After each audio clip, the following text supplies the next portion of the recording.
Winner point को subscribe कीजिए और बेल आइकन को प्रेस कीजिए।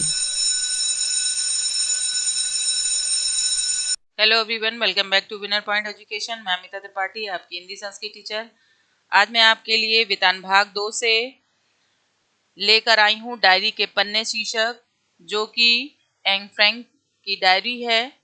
इसकी लेखिका भी एन फ्रैंक हैं। इससे पहले मैंने आपको सिल्वर वेडिंग, जूझ और अतीत में दबे पांव पाठ पढ़ाया था, समझाया था। तो वीडियो प्रारंभ करने से पहले मैं आपसे यही कहना चाहती हूँ, यदि आप मेरे चैनल पर नए हैं तो मेरे विनर पॉइंट को सब्सक्राइब कीजिए और वीडियो को लाइक कीजिए। आइए प्रारंभ करते हैं। पाठ का सारांश। पाठ के सारांश में आपको ये दिखाई देगा कि जो एन फ्रैंक हैं, ये कहानी उनके द्वारा स्वयं लिखी गई है। अर्थात उन्होंने इस जो कुछ अपने जीवन में उनके साथ घटना घटित हुई, वो सभी का साक्षात प्रमाण वो खुद हैं। उन्होंने सब कुछ जो जीवन में सहा, उसी को अपनी एक गुड़िया जो उनको उनके जन्मदिन पर मिली थी, उसी को संबोधित करते हुए उन्होंने लिखा। जब उन्होंने डायरी लिखना प्रारंभ किया था तो वो उनके अच्छे दिन थे। एन फ्रैंक को जो सफेद और लाल कपड़े की जिल्द वाली डायरी मिली थी, वो उनके जन्मदिन पर उनको मिली थी 1942 में। अब वो नोटबुक जब उन्हें मिली, तभी उन्होंने यह तय कर लिया था कि इस नोटबुक को वह अपनी अच्छी डायरी बनाएंगी। डायरी उसे उन्होंने अपनी गुड़िया को संबोधित करते हुए लिखा था और उस गुड़िया का नाम था किटी। गोपनीय जीवन की तब शुरुआत उनके नहीं हुई थी, लेकिन कुछ ही महीने के बाद ये नौबत आ गई उनके जीवन में कि एन की डायरी लिखना जारी रहा। आखिरी हिस्सा उन्होंने अगस्त 1944 को लिखा था, जिसके 3 दिन बाद वह दूसरे 7 लोगों समेत नाजी पुलिस के हत्थे चढ़ गई थी। संयोग से उनकी डायरी पुलिस के हाथ नहीं लगी थी और यातना गृह से जीवित निकलने वाले उनके जो पिता ऑटो फ्रैंक्स ने जब उसे पढ़ा, तो वे अपनी छोटी सी बच्ची बिटिया के लेखन की गहराई को समझा उन्होंने और नाजी दमन के दस्तावेज के रूप में उस लेखन महत्व के वो कायल हो गए। उन्होंने हर संभव कोशिश करके 1947 में इस डायरी को प्रकाशित किया था, ताकि दुनिया को ये सब पता चल सके। दुनिया की सबसे अधिक पढ़े जाने वाली ये किताब है।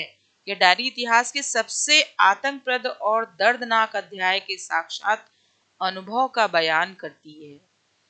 यह भोक्ता ऐसा है जिसकी समझ और संवेदना बहुत गहरी है। उम्र के साथ अपने साथ होने वाली जो घटनाएं हैं, वो सबका इसमें प्रमाण मिलता है।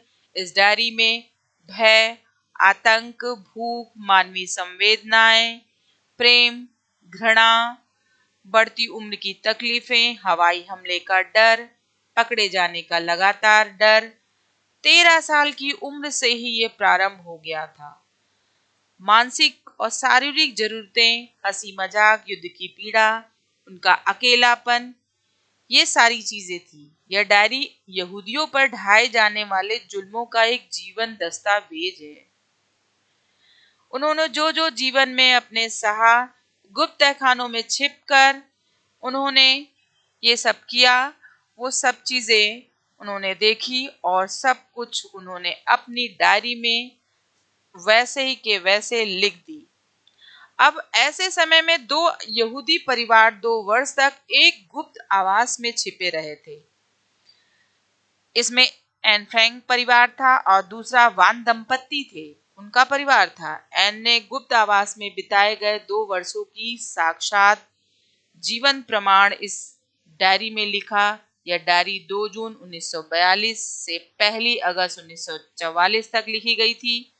4 अगस्त 1944 को किसी की सूचना पर ये लोग पकड़े गए और 1945 में एन की अकाल मृत्यु हो गई थी।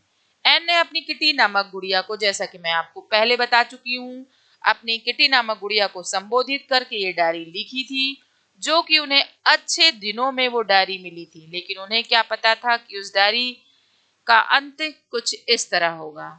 तो आइए देखते हैं कि किस तरह से उनकी डायरी का प्रारंभ होता है। पहला दिन उनका बुधवार 8 जुलाई 1942 जब उन्होंने प्रारंभ किया था।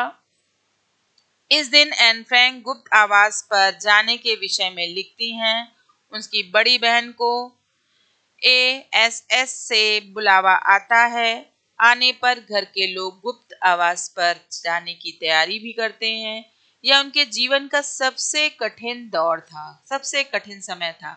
एन ने अपने बेले जो लोगों में अजीबोगरीब चीजें थी वो थैले में भरी हुई थी। उसने सबसे पहले अपनी डायरी रखी, क्योंकि लेखिका के लिए स्मृतियों पोशाकों को तुलना में अधिक महत्वपूर्ण थी। जो उनके लिए स्मृतियां थी, यादें थी, वो पोशाक की तुलना में उनके लिए पहला स्थान रखती थी। एन और वानदान के परिवार वाले गुप्त आवास की व्यवस्था करते हैं। अगला दिन है गुरुवार 9 जुलाई। उस दिन वे अपने छिपने के स्थान पर पहुंचती हैं। यह गुप्त आवास उसके पिता का अस्वस्थी होता है।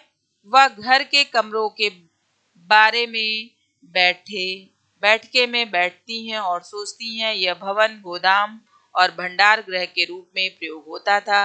यहाँ इलायची, लौंग और जालिम जो काली मिर्च वगैरह यहाँ पीसे जाते थे। गोदाम के दरवाजे से सटा हुआ एक बाहर का दरवाजा था, जो कि प्रवेश द्वार था। सीढ़ियां चढ़कर ऊपर पहुंचने पर एक और द्वार था, जिस पर शीशे की खिड़की थी, जिस पर काला शीशा लगा हुआ था। इस पर कार्यालय लिखा हुआ था। इसी कमरे में दिन के समय पोप, मिंडर, मिस्टर क्लीमेन काम करते थे। एक छोटे से गलियारे में दमघोटू अंधियारे से युक्त एक छोटा सा कमरा बैंक ऑफिस था। यही मिस्टर डॉलर और चांद वानदान बैठते थे। मिस्टर कुगलर के अगेंट फेस से निकलकर तंग गलियारे में प्राइवेट ऑफिस था। नीचे की सीढ़ियों वाले गलियारे दूसरी मंजिलों को का रास्ता जो गली की तरफ खुलता था। यहीं पर एन फ्रैंक का परिवार रहता था। अगला दिन शुक्रवार था। तारीख थी 10 जुलाई। अब 10 जुलाई 1942 इस दिन एन गुप्त आवास के पहले दिन का वर्णन करती हैं। यहाँ पहुंचने पर उनकी माँ व बहन बहुत पूर्ण रूप से थकी हुई होती हैं। एन और उनके माता पिता अपने नए आवास को व्यवस्थित करने का प्रयास करते हैं कि जहाँ रह रहे हैं उसे थोड़ा ठीक कर लिया जाए। वे भी बुरी तरह थक जाते हैं। बुधवार तक तो उन्हें यह सोचने की फुर्सत भी नहीं थी कि उनकी जिंदगी में कितना बड़ा परिवर्तन आ चुका था। जीवन में आगे क्या घटने वाला होता है किसी को भी नहीं पता होता है। अगला दिन उनका शनिवार का था। वह बताती हैं कि इन दिनों वे बिजली और राशन ज्यादा खर्च कर चुके हैं। उन्हें और किफायत करनी होगी। माने उन्होंने इतना सारा बिजली और राशन खर्च कर लिया था, जो कि आगे दिन कैसे कटेगा ये सोचना था उन्हें, ताकि बिजली का कट ना लगे। 4:30 बजते ही अंधेरा हो जाता है। उस समय पढ़ा नहीं जा सकता था। ऐसे समय में वो उल जुलूर हरकतें करके गुजारा करते थे अपना।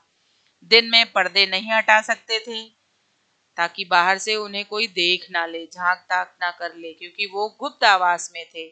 अंधेरा होने के बाद पर्दे हटाकर पड़ोस में ताक झांक कर लेते थे। लेखिका के बारे में बताती हैं डसेल कि बच्चों से बेहद प्यार करते हैं। उनके भाषण सुनकर वह बोर हो जाती थी। वह उनका अनुशासन संबंधी बातें नहीं सुनती थी। वे चुगलखोर हैं। वे सारी बातों की रिपोर्ट मम्मी को देती हैं और मम्मी से मुझे उपदेश सुनने पड़ते थे। कभी कभी मिसेज वॉन 5 मिनट बाद उसे बुला लेती थी। हर समय डांट फटकार, दुत्कारा जाना इत्यादि झेलना आसान नहीं होता है। वो बताती हैं कि रात को बिस्तर पर लेटकर लेखिका अपनी कमियों और कार्यों के बारे में सोचती हैं। माने दिन भर उन्होंने क्या किया, क्या कमी रही, क्या कार्य किया, ये सारी चीजें वो सोचती थी। तो उसे हंसी व रोना दोनों ही आता था कि उनके कर्तव्य किस तरह से वह स्वयं को बदलने की भी कोशिश करती है। अगला दिन 19 मार्च शुक्रवार 1943।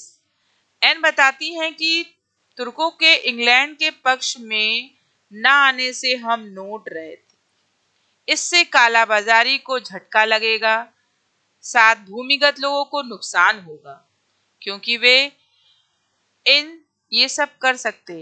गेज एंड कंपनी के पास 1000 गिल्डर के कुछ नोट हैं जिन्हें आगामी वर्षों में निपटा दिया गया। मिस्टर डसेल को कहीं से पैरों से चलने की दांतों की ड्रिल मशीन मिल गई, पूरा चेकअप करवा लेंगी। घर के कायदे कानून के पालन में मिस्टर डसेल आलसी हैं। वे चौलोट बनाएंगे। मार्गोट उनके पत्रों को ठीक करती हैं। पापा ने उन्हें यह काम बंद करने को कहा। लेखा जर्मन घायल सैनिक और हिटलर के बीच बातचीत को रेडियो पर सुनती है। घायल सैनिक अपने जख्मों को दिखाते हुए गर्व महसूस कर रहे होते हैं। उसी समय उसका पैर डसेल के साबुन पर पड़ गया और साबुन खत्म हो गया। उसने पापा से इसकी भरपाई करने को कहा, क्योंकि युद्ध के समय महीने में घटिया साबुन की एक बट्टी मिलती थी। ये स्थिति उनके जीवन में थी। अगला दिन शुक्रवार 23 जनवरी 1944 का था। पिछले कुछ सप्ताहों से उसे परिवार के वंश वृक्षों और राशि परिवारों की वंशावली तालिकाओं से खासी रुचि हो गई थी। मने उन्हें प्रेम हो गया था। वह मेहनत से स्कूल का काम करती और रेडियो पर बीबीसी की होम सर्विस को समझती भी थी। वह रविवार को अपने प्रिय फिल्मी कलाकारों की तस्वीरें देखने में गुजारती। मिस्टर कुगलर उसके लिए सिनेमा एंड थिएटर पत्रिका भी लाते थे। परिवार के लोग इसे पैसे की बर्बादी मानते थे। शनिवार को अपने बॉयफ्रेंड के साथ फिल्म देखने जाने की बात बताती हैं तो वह उसे पहले की फिल्म के मुख्य नायकों और नायिकाओं के नाम तथा समीक्षाएं बता देती हैं। मम्मी कहती हैं कि उसे सब याद है, इसलिए उसे फिल्म देखने की जरूरत ही नहीं है। जब वह नई केश सज्जा बनाकर आती हैं तो सभी कहते हैं कि वह फला फिल्म स्टार की नकल कर रही है। वह कहती थी कि यह उसका स्टाइल है, तो सभी उसका मजाक उड़ाते थे। मैंने वो जब कभी कोई फिल्म देख कर आती थी तो उसी तरह से स्टाइल करती थी तो लोग उनका मजाक उड़ाते थे। अगला दिन उनकी डायरी का था बुधवार 28 जनवरी 1944। एन कहती हैं कि उन्हें हर दिन मेरी बासी खबरें सुननी पड़ती। तुम्हें मेरी बातें नाली के पानी के समान नीरस लगती होंगी, परंतु उसकी दशा भी ठीक नहीं है। प्रतिदिन उसे मम्मी या मिसेस वानदान के बचपन की कहानियां सुनने को मिलती। उनके बाद डसेल अपने किस्से सुनाते हैं। किसी भी लतीफे को सुनने से पहले ही हमें उसकी 5 लाइन पता होती है। एनेक्सी की हालत यह है कि यहाँ नया या ताजा सुनने को कुछ भी नहीं था। जॉन और मिस्टर क्लीमेन को अज्ञातवास में छिपे भूमिगत हुए लोगों के बारे में पता करना अच्छा लगता था। हमें उनकी तकलीफें जो थी उससे हमदर्दी थी। जो गिरफ्तार हो गए उनकी खुशी में खुशी होती थी। जो कैद से आजाद कर दिए गए, कुछ लोग इन कष्ट पीड़ितों की सहायता करते। वे नकली पहचान पत्र बनाते और छिपे हैं युवाओं के लिए काम खोजते। ये लोग जानकर खेल कर दूसरों की मदद करते थे। जो जान पर ये लोग खेलते थे और लोगों की मदद करते थे। अगला दिन बुधवार 29 मार्च 1944 की बात है। एन की कैबिनेट मंत्री बोथके स्टीन के भाषण के बारे में लिखती हैं उस समय कि उन्होंने कहा था कि युद्ध के बाद युद्ध का वर्णन करने वाली डायरियों और पन्नों का संग्रह किया जाए। वह अपनी डायरी छपवाने की बात कहती हैं। यहूदियों के अज्ञातवास के बारे में लोग जानने के लिए उत्सुक होंगे। बम गिरते समय और कैसे डर जाती थी। पिछले रविवार को ब्रिटिश वायुसेना के 350 विमानों ने इस मुडेन पर 550 टन गोला बारूद बरसाया तो उसका घर घास की पत्तियों की तरह कांप गया। ये खबर तुम्हें अच्छी नहीं लगेगी। बताती हैं कि लोगों को सामान खरीदने के लिए लाइन में लगना पड़ता था। चोरी चकारी बहुत बढ़ गई थी। जब भाई किसी चीज की कमी होगी तो चोरी चकारी बढ़ेगी। लोग 5 मिनट के लिए अपना घर नहीं छोड़ते थे। डचों की नैतिकता अच्छी नहीं थी, उनकी नीति ठीक नहीं थी। सब भूखे रहते, एक हफ्ते का राशन 2 दिन नहीं चल पाता था। बच्चे भूख और बीमारी से बेहाल थे, फटे पुराने कपड़े पहनते थे, जूते फटे थे। सरकारी लोगों पर हमले बढ़ते ही जा रहे थे। खाद्य कार्यालय, पुलिस सभी या तो अपने साथी नागरिकों की मदद कर रहे या उन पर कोई आरोप लगाकर जेल भेज देते थे। अगले दिन बताती हैं एन फ्रैंक की शनिवार के दिन 2 बजे के आसपास तेज गोलीबारी हुई। रविवार दोपहर के समय पीटर उसके पास आया और वह उसके साथ बातें करती हैं। दोनों मिलकर मिस्टर डसेल को परेशान करने की योजना भी बना रहे थे। उसी रात को उनके घर में सेंधमारी की घटना हुई। किसी ने सेंध की माने चोरी हुई। गुप्त रहने की मजबूरी में घटी इस घटना ने सभी 8 लोगों को हिला कर रख दिया। अब ऐसे में क्या बाहर जाके बताया भी नहीं जा सकता था उनके साथ क्या हुआ था। मंगलवार की घटना 13 जून 1944 की क्या है कि एन बताती हैं कि आज वह 15 वर्ष की हो गई थी। उसे पुस्तकें, बेल्ट, रुमाल, दही, जैम, बिस्किट, ब्रेसलेट, मीठे मटर, मिठाई, लिखने की कॉपियां आदि उनके उपहार मिले। मौसम खराब है तथा हमले जारी हैं। वह बताती हैं कि चर्चिल उन फ्रांसीसी गांवों में गए थे जो ब्रिटिश कब्जे में मुक्त हुए थे। चर्चिल को डर नहीं लगता, वह उन्होंने जन्मजात बहादुर कहती हैं। ब्रिटिश सैनिक अपने मकसद में लगे हुए थे। हॉलैंड वासी सिर्फ अपनी आजादी के लिए ब्रिटिश का सहयोग चाहते थे, कब्जा नहीं। वह कहती हैं कि इन मूर्खों का यह पता नहीं कि यदि ब्रिटेन ने जर्मनी के साथ संधि पर हस्तक्षेप कर दिया तो हॉलैंड जर्मनी बन जाता। जर्मन और ब्रिटेन दोनों में अंतर है। ब्रिटेन रक्षक है तो जर्मनी आक्रांत है। एन अपनी कमजोरी जानती हैं, खुद को बदलना चाहती हैं। लोग उसे अक्खड़ समझते हैं। मिसेस वान दान और डसेल जैसे जड़ बुद्ध उस पर हमेशा आरोप लगाते थे।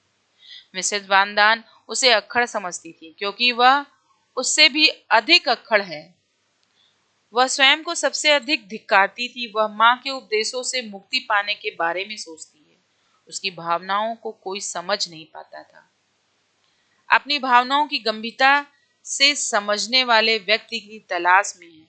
वह पीटर के बारे में बताती है। पीटर उसे दोस्त की तरह प्यार करता है।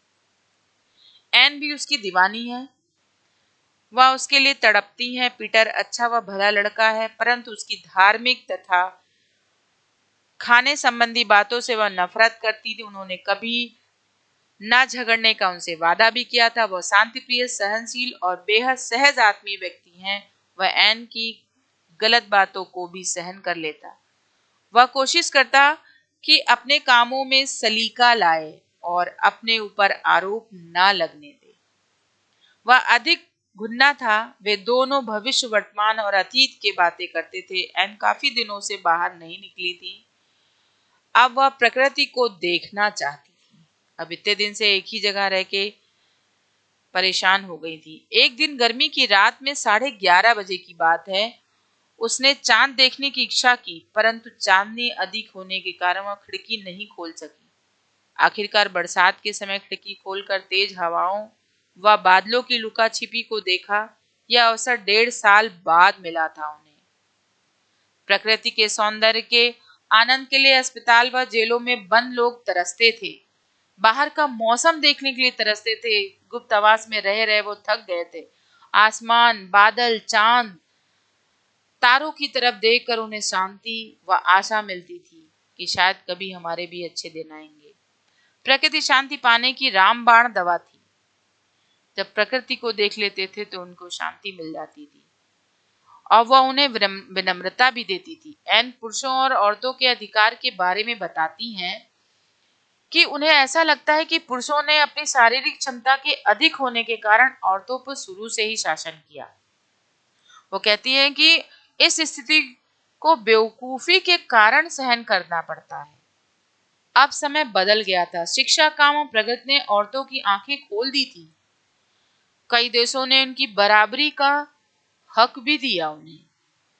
वो कहती हैं कि आधुनिक औरतें अब बराबरी चाहती हैं, औरतों को भी पुरुषों की तरह सम्मान मिलना चाहिए। उन्होंने सैनिकों को जैसा दर्जा दिया वैसे उन्हें भी मिलना चाहिए। उन्हें तकलीफ से निजात मिलनी चाहिए।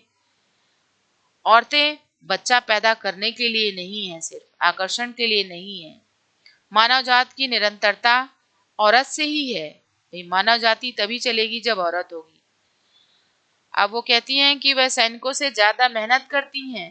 इसका मतलब यह नहीं कि औरतें बच्चे उत्पन्न करना बंद कर दें। प्रकृति यह कार्य चाहती है और उन्हें यह कार्य करते रहना चाहिए। वह उन व्यक्तियों की भर्त्सना करती है, उनकी बुराई करती है, उनके लिए कहती हैं कि जो समाज में औरतों के योगदान को मानने के लिए तैयार नहीं है। वह पोल दे कुछ से पूर्णतः सहमत हैं। पुरुषों को यह बात सीखनी चाहिए कि संसार के जिन हिस्सों का हम सभ्य कहते हैं वो जन्म अनिवार्य है, टाला नहीं जा सकता। आदमियों को औरतों द्वारा झेली जाने वाली तकलीफों से कभी भी नहीं गुजरना पड़ेगा। एन का विश्वास है कि अगली सदी आने तक यह मान्यता बदल चुकी होगी। बच्चे पैदा करना और औरतों का काम, औरतें ज्यादा सम्मान और सराहना की हकदार बनेंगी।